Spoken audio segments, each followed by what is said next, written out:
Hello everybody, welcome to Unwaxed TV. Welcome to a toy shop tour with a different. So usually when I do these toy shop tours, visiting the various Porsche specialists and outlets around the UK, I just like to show you what's there because I am so enthusiastic about the cars that are here, and I figured, well, look, a pleasure shared is a pleasure double. So I usually get my phone out, go live on YouTube and walk around all of the stock. I've had some feedback off the last one because I think I did two last week at Cameron Sports Cars and Paragon, who are both on the Unwaxed marketplace, and there was a bit of feedback that said I enjoy the toy shop tours, Lee. I don't enjoy the lack of quality that a live broadcast has. I think for whatever reason YouTube does a live broadcast at 720 pixels rather than at least 1080, which is like minimum standard of quality. So yeah, I hear that. The phone's also a little bit unstable, I would say, possibly a bit like the owner. So look, I just thought, okay, well, look, let's try something new. I won't publish it live, even though this will be a one take. But I'll record it on a better device where hopefully the picture quality is upheld, and then everybody wins. It's a better, a more pleasurable experience for you. So that's what we're going to do. I'm here at Philip Raby, as you can see, and Phil's got some really cool toys in at the moment, and I want to show you around. So with that in mind, we'll grab the camera and we'll go for a bit of a walk. So we shall begin at, we begin with a high watermark, really. GT3, and not just GT3, but GT3 Genesis.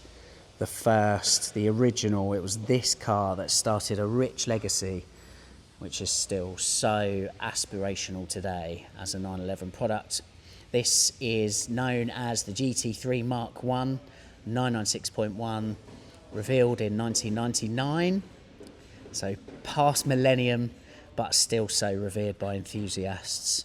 Metzger engine with Le Mans winning pedigree, 3.6 litres.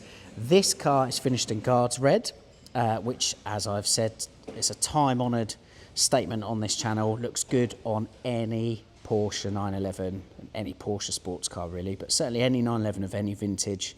As you can see here, quite a rare colour on a Mark 1 GT3. Let's take a look inside. This is comfort spec with the leather clad elephant ear buckets. There we go, no cage in the background. Lovely carbon pack on the centre console, and actually up and round the dash as well, which is really cool. You're going to see a bit more on this channel coming up.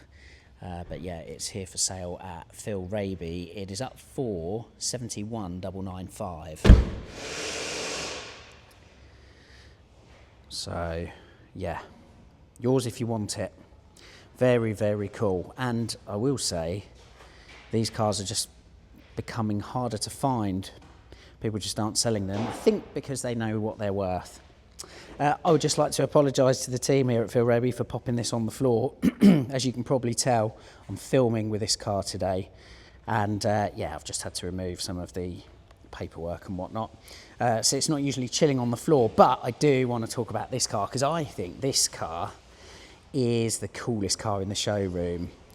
It's just 80s decadence and opulence.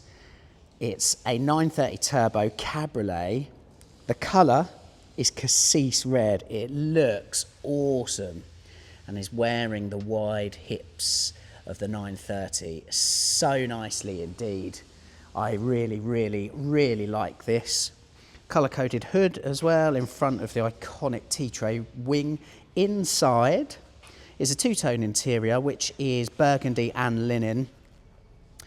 And again, I make quite a bit of noise on this channel about how just older leather stands up much better than modern Porsche leather, and this is absolutely the case here. It's properly mint. The two-tone interior just looks so good. It's it's an 88 car, I believe, so it's the 4-speed rather than the 5. I love a 4-speed 930, I have to say. The 5-speed tends to be more sought after because it's the final year of 930 production. But I think the quintessence of the turbo, the original turbo DNA, is really brought to the fore with the 4-speed. Managing the 4-speed gearbox with the turbo lag is part of the joy of the drive. So, yeah, what's the mileage on this, actually? That's a good point. I think it's 129, if you can see that. Let me zoom in for you, YouTube. 129k, there we go. Yeah, big service history attached to it. Had a engine rebuild, I think, 9 years ago. New exhaust 1 year ago. It's ready to rock and roll. It comes with 6 months warranty provided by the guys here at Raby. And that, I mean, is that not so cool with the colour-coded Fuchs? Whew, honestly. Hot and flustered, YouTube, on a cold Monday morning.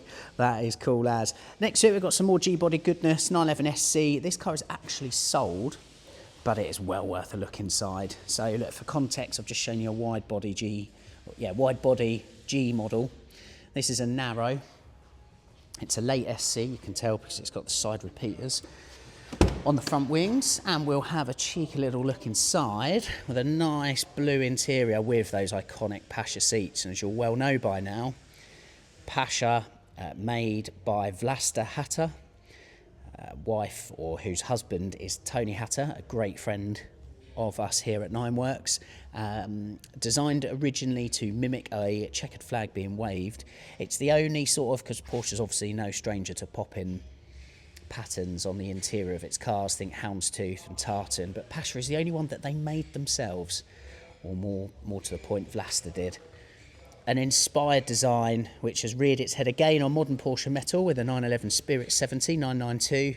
This is it in its original form, and it looks great in there.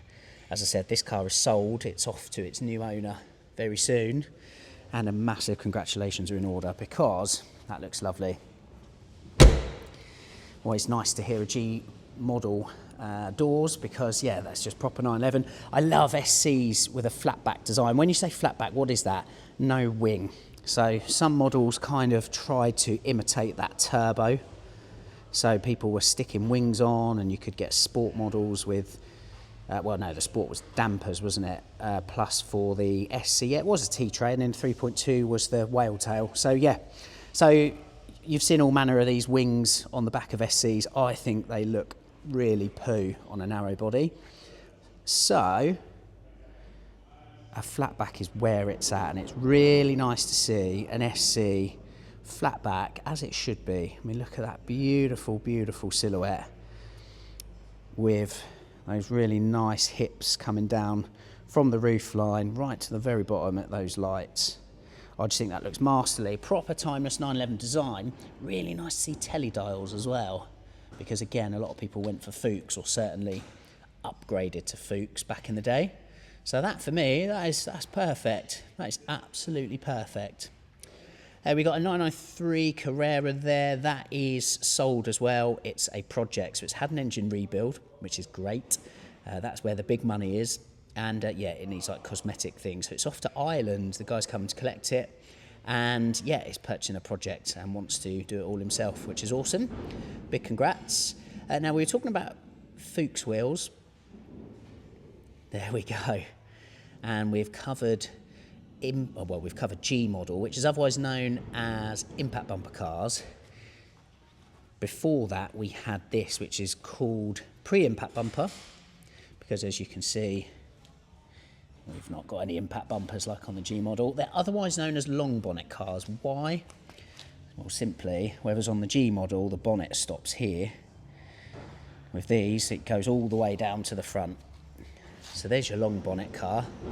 And then again, for comparison, see that? So there's no lip on the front of the G model. So this is where it all began for Porsche 911s, with these long bonnet cars. This particular car is obviously a Targa, as you can see. There was no cabriolet back in the day.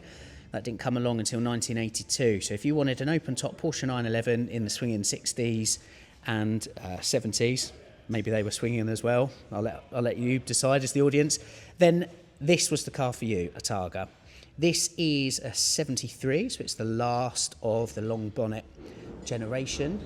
The 73 cars had the black horn grills rather than the chrome from the year before, the 72 cars. 2.7 RS has also had these as well, so that's like an easy giveaway really as to like which model year it is. Although you should always just let that crack on. Yeah, always reserve the right to be wrong, because over the years people chop and change for all sorts. But yeah, 73, which means it's a 915 gearbox. I much prefer the 915 over the 901, because the 901 has dogleg first gear. It's a racing gearbox, I get that, but just not particularly pleasant to use. 915, again, provided it's been rebuilt, is a far more pleasurable experience, in my humble millennial opinion. But yeah, you may think differently. So it's a 911T. The colour, by the way, is linen yellow. I'm hoping you can pick it up. It's quite a pastel-y colour, really. On the camera it looks quite rich, but it is a bit more pastel. Let's have a look inside. Beautiful, beautiful cloth interior, big wheel. This is, yeah, classic, quintessential early 911 stuff. Would love to do a video on it, really, but not today. There's your 915 with first gear in what I perceive to be the correct position. Again, older viewers may disagree with that. You've got your air conditioning system, which is that window. The front quarter window opens. And yeah, big wheel, iconic 5 dials ahead of you. The mileage is showing, there we go. Can we get that? There we go, 9,750, but it's been round the clock once, so Phil says he's led to believe it's 109,750 miles. Right-hand drive, it's a C16 car, hence the round mirror. Hi. Can we get round there to have a look at the engine? Because as I said, it's a T, so it's the like base spec level of the time. Because as you know, it was T, E and S for these early 911s.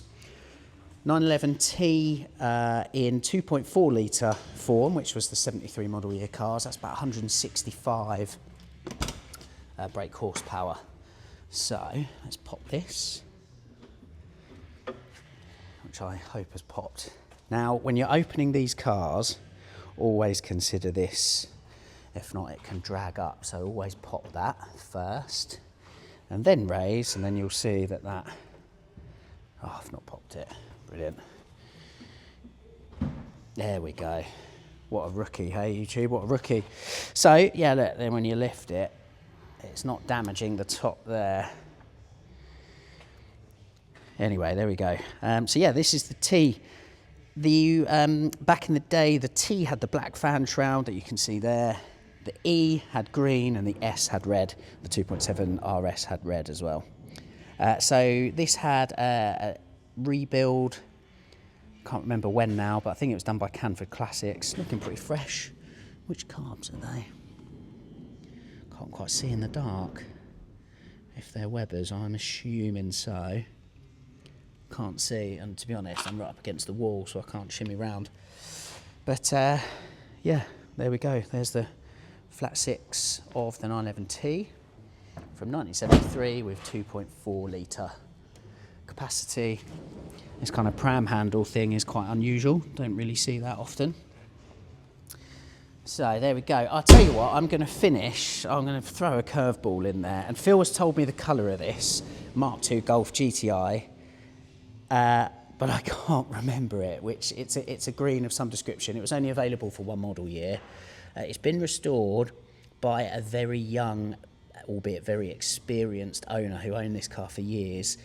He is in the trade as a mechanic at a reputable specialist elsewhere. He's restored it himself over the years. It's pretty sensational, YouTube, I have to say. Look at this.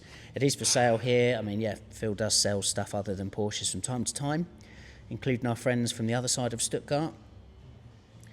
But this is, yeah, an icon for many, I'm sure, watching this channel who remember these blasting around.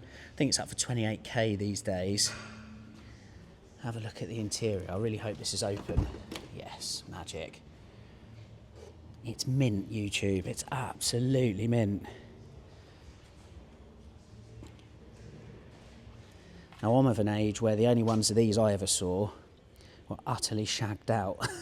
But yeah, this is just really nicely restored. And Phil says, if you remember these from back in the day, they had a certain smell to them when you popped your head inside. And he said this has absolutely got it. The smell just takes you back to the pomp of these cars. It certainly does have an older car smell. Pleasant, I might add, not of like soggy gym kit or whatever. But yeah, really cool. It does, yeah, it does remind me of like 205 GTI, Renault 5, GT Turbo, all that sort of thing. It's definitely, it has got a smell, but again, older viewers maybe more in tune with that than me. So look, that's it. Let me spin that round. Hope the format works. Again, just trying to look after a little bit of quality with the caveat that I'm not Top Gear, I'm not the BBC, you're not paying a TV licence, so it kind of is what it is. It's just always such a joy to see such amazing Porsche metal, and we're lucky in the UK because we've got so many specialists, a lot of them good, selling just amazing cars on this small little island. So it's always nice to, yeah, show you round them really. Phil's cars, like all of the cars on my toy shop tours, they're all on the Numworks marketplace, which you know by now is backed with brilliant warranties. It means when you buy the car, you can get on with the business of driving the things rather than sticking them on the ramp and repairing other people's headaches, okay? So go and take a look at nineworks.co.uk, get stuck into that. We'll see you soon with this Guards Red Beauty behind me that's going to be on a video alongside another car that may or may not be over my shoulder. See you again soon on another toy shop tour for Nineworks TV.